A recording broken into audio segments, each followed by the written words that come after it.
Information ছিল যে আমাদের এই রোডটা ইউজ করে ব্রাহ্মণবাড়িয়ার কসবা থানা থেকে মাদকদ্রব্য গাঁজা, স্পেসিফিক্যালি গাঁজা যাবে আপনার বাজিতপুরের পিরুজকান্দিতে। আমাদের র্যাবের টিম লাস্ট কয়েকদিন যাবৎ পবিত্র ঈদুল আজহা কেন্দ্রিক ডিউটিতে ব্যস্ত, গরুর হাটে সহ আশেপাশে বেশ কয়েকটা থানায় ডিউটিতে ব্যস্ত। এই সুযোগটা নেওয়ার চেষ্টা করেছে মূলত মাদক ব্যবসায়ী। তো আমরা এই নিউজটা পাওয়ার পরে আজকে সকালে আমাদের ফোর্সকে আমাদের টার্গেটের লোকেশন কেন্দ্রিক বিভিন্ন জায়গায় ডেপ্লয় করি। সকালের দিকে ইনফরমেশন পাই মালামাল চলে গেছে টার্গেটের বাড়িতে এবং সে তার দোকান ঘরে গাঁজাটা লুকিয়ে রেখেছে। এই ইনফরমেশনটা পাওয়ার পরে আমাদের একটা টিমকে সিভিলে পাঠায় তার বাড়ির আশেপাশে। ওইখানে আমাদের টিমটা যাওয়ার পরে সেখানে অবস্থান নেই ফেরিওয়ালা, সবজিওয়ালা ড্রেসে, মানে পুরোপুরি সিভিল, কিছুতেই বোঝার উপায় নেই।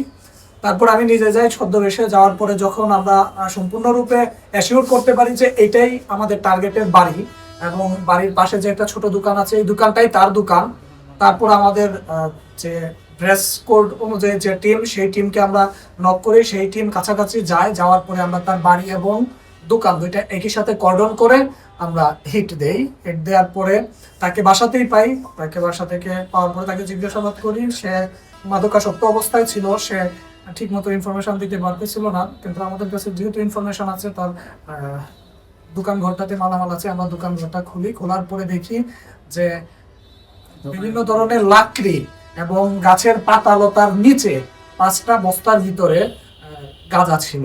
তো আমরা ওইখানে 5টা বস্তা উদ্ধার করি। স্থানীয় লোকজনের সহায়তা, ওনারা আমাদের পর্যাপ্ত পরিমাণ সহযোগিতা করে। তাদের সহযোগিতা এগুলো উদ্ধার করার পর তাদের সাক্ষ্য প্রমাণের ভিত্তিতে আমরা মালামালগুলো জব্দ করি এবং মাদক ব্যবসায়ী জাকির হোসেন, বয়স 32, তাকে নিয়ে আমরা আমাদের ক্যাম্পে ফিরি। খুবই একজন কুখ্যাত মাদক ব্যবসায়ী।